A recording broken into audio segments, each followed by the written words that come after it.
Everyone, welcome back to enlightenment. आज हम gender, school and society की सीरीज़ में डिस्कस करने जा रहे हैं जेंडर एंड मास मीडिया। जैसा कि हम जानते हैं कि किसी भी सोसाइटी में सोशल चेंज लाने के लिए मास मीडिया का इम्पोर्टेंट रोल होता है, वो बहुत इम्पोर्टेंट रोल प्ले करता है इसके रिगार्डिंग। और मीडिया की जो टाइप्स हैं जैसे कि newspaper, magazine, television, movies, internet, advertisement, ये सब आते हैं। और मीडिया के ही इम्पैक्ट से जो वुमेंस हैं, घर में जो काम करती हैं और होमली वुमेंस हैं, उनका जो नॉलेज है वो नॉलेज अपडेट होती है मास मीडिया के थ्रू। और इसी तरह से ही अब जो है वो मेल से कंधे से कंधा मिलाकर चल रही हैं, कदम से कदम मिलाकर चल रही हैं। जैसे कि हम देखते हैं विभिन्न क्षेत्रों में जर्नलिस्ट, न्यूज़ रीडर और आपके फिल्म डायरेक्टर, राइटर और ये सब इस तरह के, या मीडिया एग्जीक्यूटिव, इस तरह के कार्य भी कर रही हैं। इस तरह से जो है वुमेंस का जो पार्टिसिपेशन है सोसाइटी में चेंजेस लाने में बहुत ज़्यादा हेल्पफुल रहा है।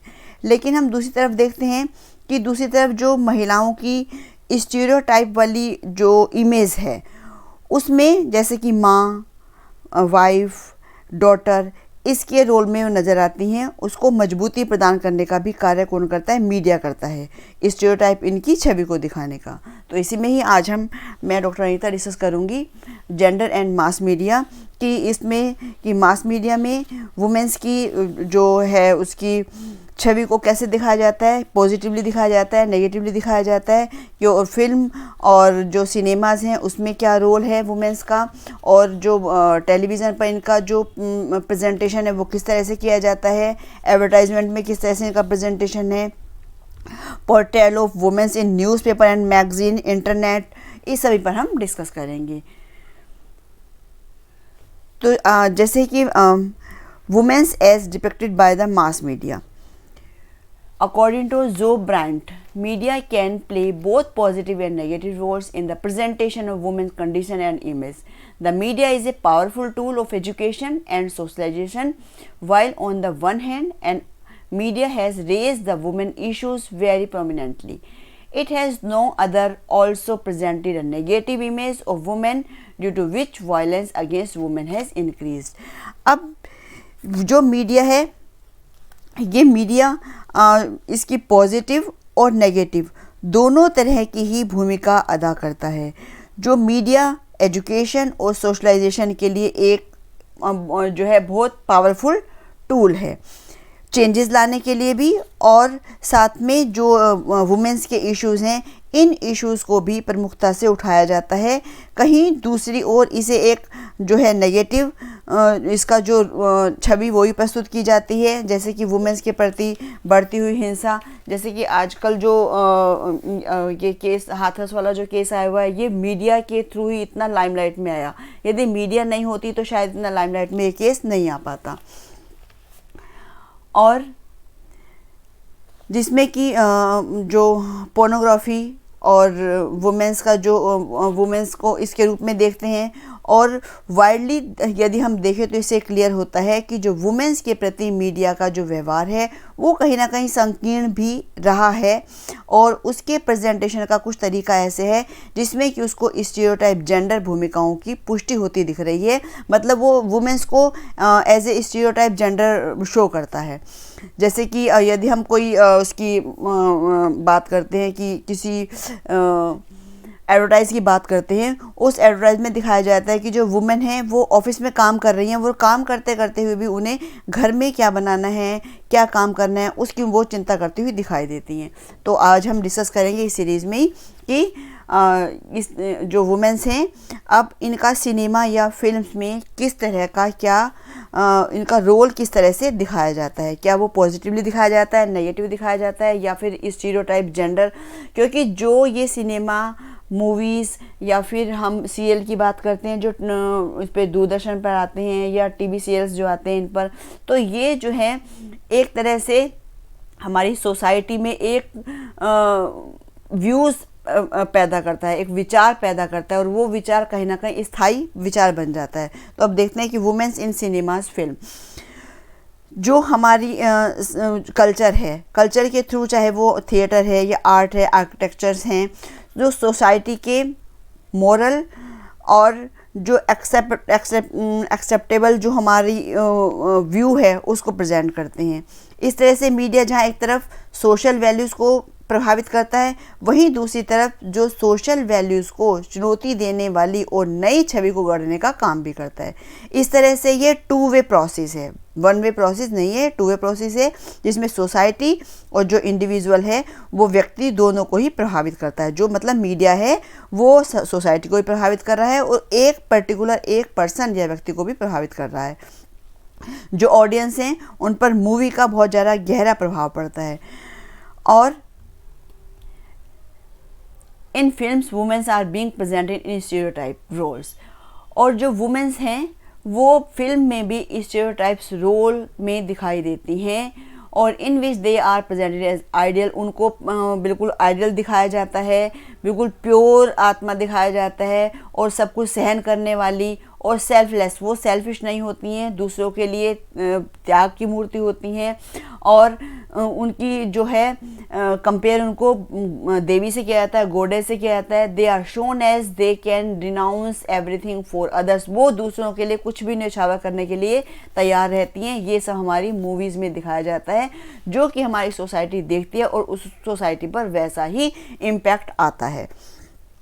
यदि हम बात करते हैं कि जो पुरानी मूवीज़ होती थी, उन मूवीज़ में जो एक्ट्रेस थी उनकी जो कैरेक्टर था वो बहुत आइडियल कैरेक्टर को प्रेजेंट किया जाता था। और जो मूवीज़ हैं वो मूवीज़ वुमेन्स को सोसाइटी में उनका जो रोल है, उनके जो लेवल है उसको डिफ़ाइन करती हैं, उसकी मुख्य भूमिका निभाती रही हैं। फिल्म इंडस्ट्री में लोगों को अट्रैक्ट करने के लिए सेक्स को भी बनाया जाता है, जिसने भारतीय वुमेन्स की, जो इंडियन वुमेन है, उसकी छवि को कहीं ना कहीं ठेस भी पहुंचाई है। अधिकतर फिल्मों में जो एक्ट्रेस हैं उनके फिज़िकल अपीयरेंस को उस पर ज़्यादा ध्यान दिया जाता है। और यदि हम प्रेजेंट सिनेरियो की बात करते हैं तो अब यहाँ पर उन्हें पुरुषों की आश्रित या अधीनस्थ की भूमिका में भी दिखाया जाता है। वैसे कभी कुछ मूवीज़ हैं, जैसे इसमें मैंने पिक्चर ली है, थप्पड़ मूवी का सीन है ये। इस मूवी में ये अपने अधिकारों के लिए जो वुमेन्स हैं वो लड़ भी रही हैं। यहाँ पर ये त्याग की मूर्ति दिखाई जा रही है कि त्याग की देवी हैं ये। इस तरह से जो हमारी मूवीज़ आती हैं उन मूवीज़ का जो सोसाइटी है उस सोसाइटी पर गहरा प्रभाव पड़ता है। लेकिन ये जो अधिकतर मूवीज़ हैं वो स्टीरियोटाइप जेंडर ही शो करती हैं कि उनकी जो आदर्श, पारंपरिक आदर्श हैं, पवित्र हैं, सहनशील हैं, निस्वार्थ भाव की हैं, वो देवी की मूर्ति हैं, उसे दूसरों के सुख के सब कुछ त्याग करने के तत्पर दिखाया जाता है, जिससे समाज में भी उसे अपनी इच्छाओं और अधिकारों को छोड़ देने, जो हमारी सोसाइटी है वो भी सोचता है कि जो वुमेन है वो अपनी इच्छाओं को, अपने अधिकारों को छोड़ दें, ऐसी अपेक्षा रखता है। और मूवीज़ में भी इस सैक्रिफाइस के बदले उसे कोई भी रिवार्ड नहीं मिलता है, बल्कि उसे त्यागमयी और दुखी ज़्यादा दिखाया जाता है।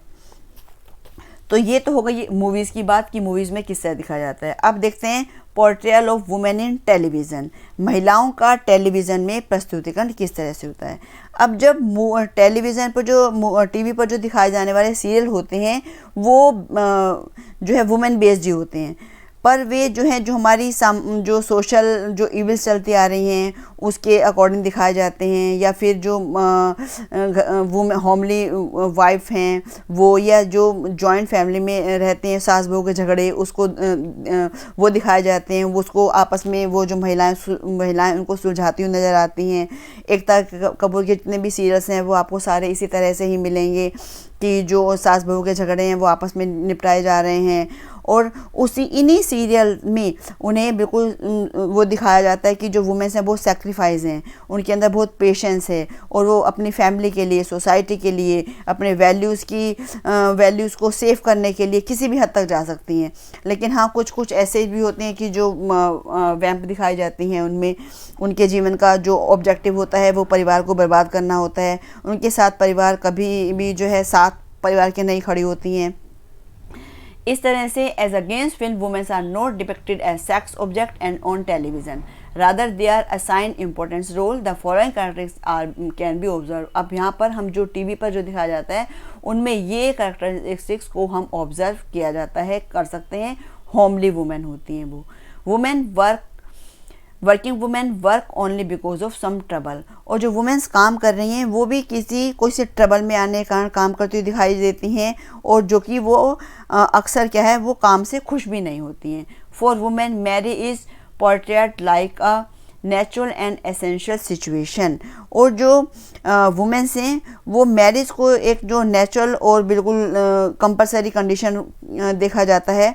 यदि वो अनमैरिड हैं तो वो उनके लिए प्रयास किया जाता है उनकी, और यदि वो डिवोर्सी हैं और या फिर वो विडो हैं तो उन्हें नाखुश दिखाया जाएगा। जो हम टीवी सीरियल्स देखते हैं उनमें दिखाया जाएगा वो खुश नहीं हैं, उनमें सेल्फ कॉन्फिडेंस नहीं है, और चाहे वो किसी भी बिजनेस में क्यों ना हो, सक्सेस वुमेन क्यों ना हो, लेकिन फिर भी उन्हें अकेलेपन के कारण उदासी दिखाया जाता है। Women are presented in an ideal form when shown in relation to men।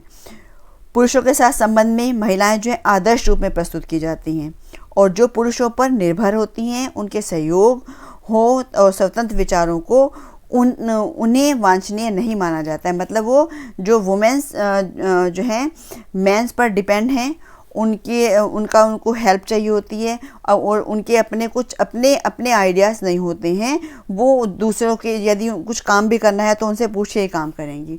तो इस तरह से ऐसी वुमेन जो सोसाइटी में परिवार के लिए वो पारिवारिक बंधन को तोड़ती हैं, उनका जो अंत है वो सुखद नहीं दिखाते हैं। अधिकतर जो हम सीरियल देखते हैं उस सीरियल में वुमेन्स को मेल पर डिपेंडेंट उनकी छवि को दिखाते हैं, और जिसमें अच्छी जो वाइफ हैं वो बुरे व्यवहार के विरुद्ध आवाज़ नहीं उठाती हैं, वो चुप रहती हैं, उसको सहती रहती हैं, उनमें बहुत पेशेंस दिखाया जाता है। अक्सर इस तरह से ही जो हमें सीरियल में देखने को मिलता है।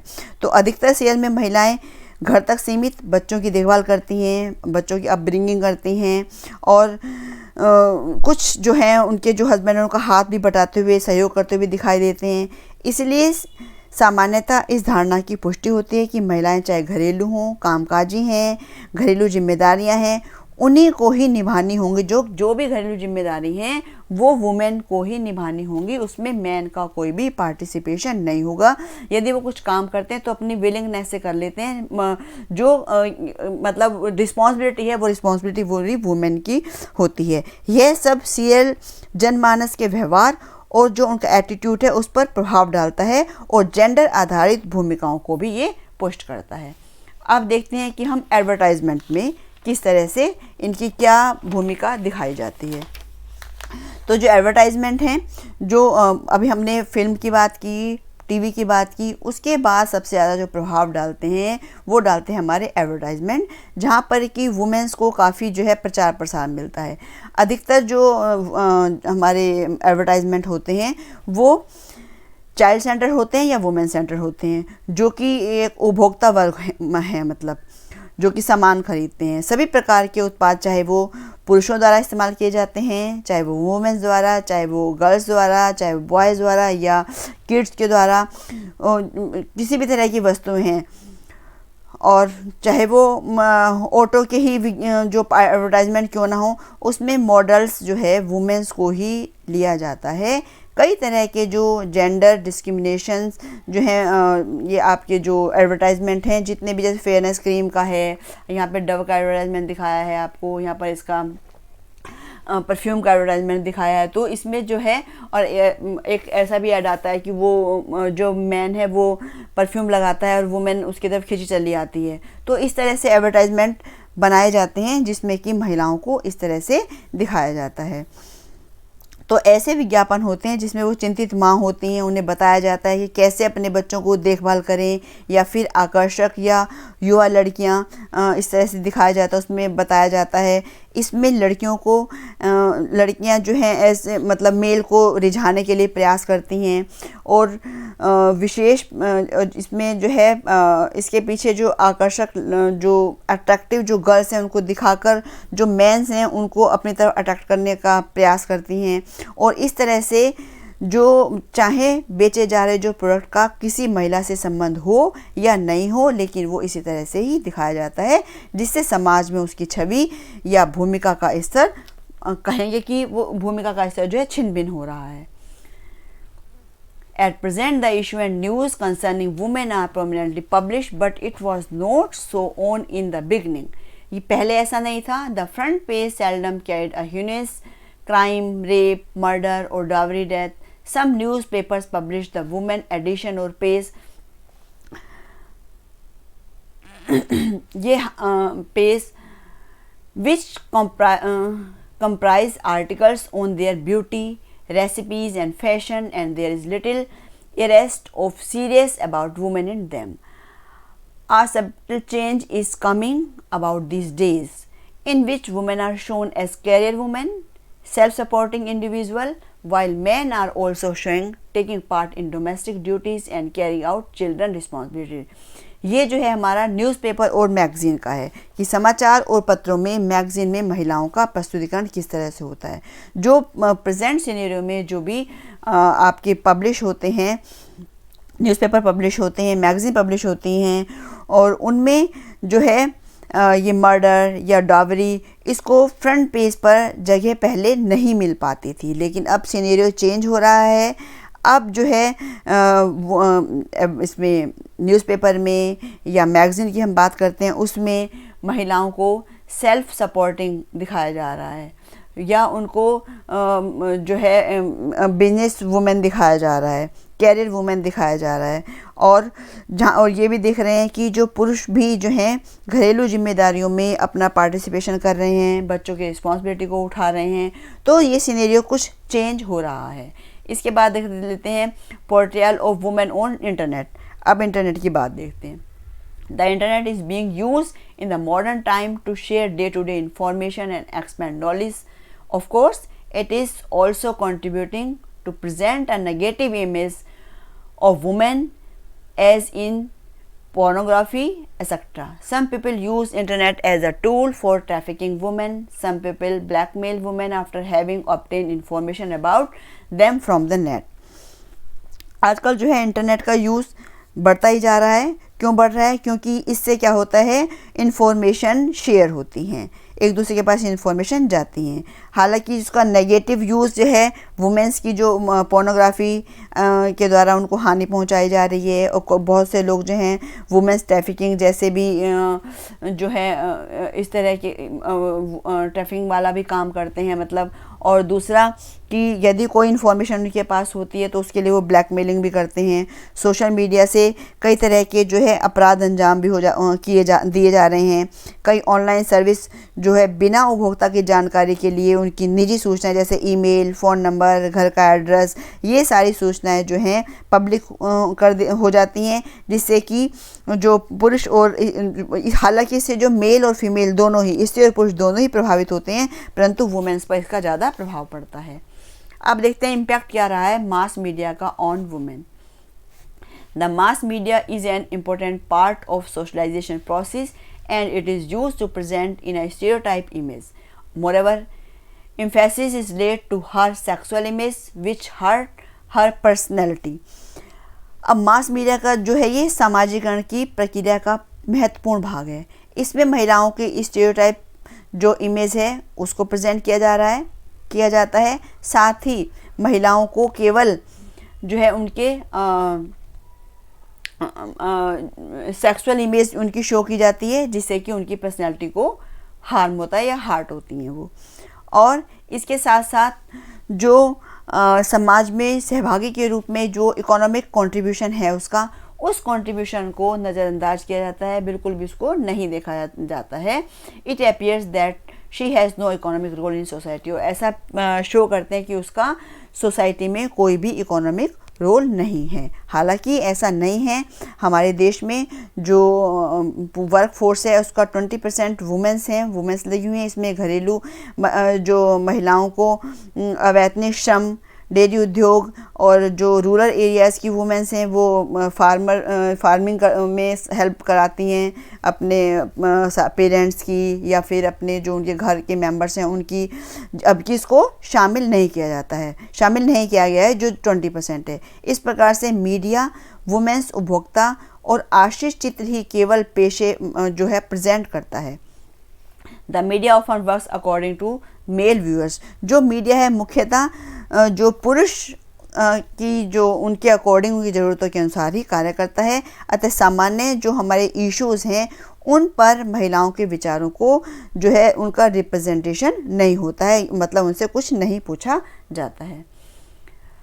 अब है कि जो मीडिया है उसको विशेषकर मूवीज़ में और एडवर्टाइजमेंट में इन बातों का ध्यान रखना चाहिए। क्या बातें? सेक्स स्टीरियोटाइपिंग्स की, और दूसरा children being portrayed as strengthening this stereotyping, बच्चों की इस जो स्टीरियोटाइपिंग को जो है पावरफुल दिखाने से, जैसे कि जो गर्ल्स हैं वो अपनी मदर की नकल करती हुई दिखाई, मदर को कॉपी कर रहे हैं ऐसा दिखाया जाता है, जो बॉयज़ हैं वो अपने फादर को कॉपी कर रहे हैं ऐसा दिखाया जाता है, जबकि ऐसा नहीं दिखाना चाहिए। उसके बाद showing women as followers and backbenchers and showing them as dependent on women, और ऐसा शो किया जाता है कि जो मैन है वुमेन है पूरी तरह से डिपेंडेंट है मैन पर। Promoting the products which enhance women self confidence and claim that they are inferior and need reform and security, और जो वुमेन्स हैं उनके कॉन्फिडेंस को बढ़ाने का दावा करने वाले जो प्रोडक्ट हैं उनको अत्यधिक प्रचारित करना तथा ये दावा करना कि ये इन्फीरियर हैं और इन्हें सुधार की आवश्यकता है या किसी तरह की सुरक्षा की आवश्यकता है। The advertisement which propagate that women need mens greater and better knowledge their guidance for even common task, और ऐसे विज्ञापन जो ऐसे एडवर्टाइजमेंट हैं उसको प्रोपगेट करना कि जो वुमेन्स हैं उनको सामान्य कार्य के लिए भी जो है किसी भी छोटे से छोटे काम के लिए भी उसको पुरुष की सहायता लेनी पड़ेगी। Incident presentation of women prohibition 1987। अब देखते हैं महिलाओं का जो अभद्र और प्रस्तुतिकरण जो निषेध अधिनियम है 1987 में आया, वो नियम क्या क्या नियम लागू किए गए हैं। तो ये if an individual shows books, photographs, paintings, films, pamphlets which depict women in an incident way he will sentence to a minimum और 2 years इम्प्रिजमेंट। यदि किसी व्यक्ति ने यदि महिलाओं के साथ जो फ़ोटोग्राफ्स हैं, पेंटिंग्स हैं, उनकी फिल्म है, इस तरह दिखाकर उसको परेशान करता है, उत्पीड़ित करता है, तो उसे कम से कम 2 साल की सज़ा का प्रावधान है। Under section 7 of act, if women is presented in company complex incidentally there is a provision of legal action against the company. और सेक्शन 7 में यदि कंपनी के परिसर में, कंपनी कैंपस में यदि वुमेन के साथ कोई गलत व्यवहार या प्रेजेंटेशन किया जाता है तो वे कंपनी के खिलाफ कार्यवाही की जा सकती है। National commission for women and children welfare department have suggested some amendments to this act. और जो ये नेशनल कमीशन फॉर वुमेन है, राष्ट्रीय महिला आयोग है, तथा महिला और बाल कल्याण विभाग ने ये इस जो एक्ट है, एक्ट में कुछ रिफॉर्म करने के लिए, कुछ अपने अमेंडमेंट के लिए सुझाव भी दिए हैं। उस सुझाव में ये कहा गया है कि जो अधिनियम के अंतर्गत जो भी अपराधों के खिलाफ दंड को भी जो व्यापक बनाया जाए। मतलब ऐसा नहीं है कि जो कोई कुछ गलत किया जा रहा है तो उसके खिलाफ कोई दंड नहीं होना, कोई पनिशमेंट नहीं होना चाहिए। वो पनिशमेंट होना चाहिए, उस पनिशमेंट को ब्रॉड होना चाहिए और पनिशमेंट इमीडिएट पनिशमेंट मिलना चाहिए। और इसके साथ साथ जो अधिकारी हैं, ऑफिसर्स हैं, अधिसूचित स्वैच्छिक जो संगठन है, उन संगठनों को भी शिकायत करने के लिए सशक्त बनाया जाना चाहिए। और सेक्शन 2A में संशोधन करना, जो कि एडवर्टाइजमेंट ये शब्द है, इसमें इलेक्ट्रॉनिक में अन्य मीडिया को भी शामिल करना। तो इस तरह से आज हमने जाना कि जेंडर और मास मीडिया के रिगार्डिंग क्या क्या है और इसमें किस तरह से प्रेजेंटेशन होता है मूवीज़ में और टेलीविज़न पर, किस तरह से वुमेन का प्रेजेंटेशन है, एडवर्टाइजमेंट में किस तरह से प्रेजेंटेशन है, इसमें नेगेटिव और पॉजिटिव दोनों तरह के रोल को दिखाया गया है। तो ये जो है आपका इसमें ये लॉन्ग क्वेश्चन के पॉइंट ऑफ व्यू से आपका जो ये टॉपिक है बहुत इंपॉर्टेंट टॉपिक है। और इसमें से आपका क्वेश्चन आ सकता है कि analysis the representation of women in the media from the past century to present and also explain the changes that have take place in it। इस तरह से भी आ सकता है और ऐसे भी आ सकता है कि will women participation and contribution in different media forms bring about a change in social attitude towards women, give reason for your answer। तो इसमें से आपको लॉन्ग क्वेश्चन मिलेगा और शॉर्ट और वेरी शॉर्ट क्वेश्चन भी आपको मिलेंगे। Thank you for watching. Next video में मिलते हैं। आज के लिए इतना ही।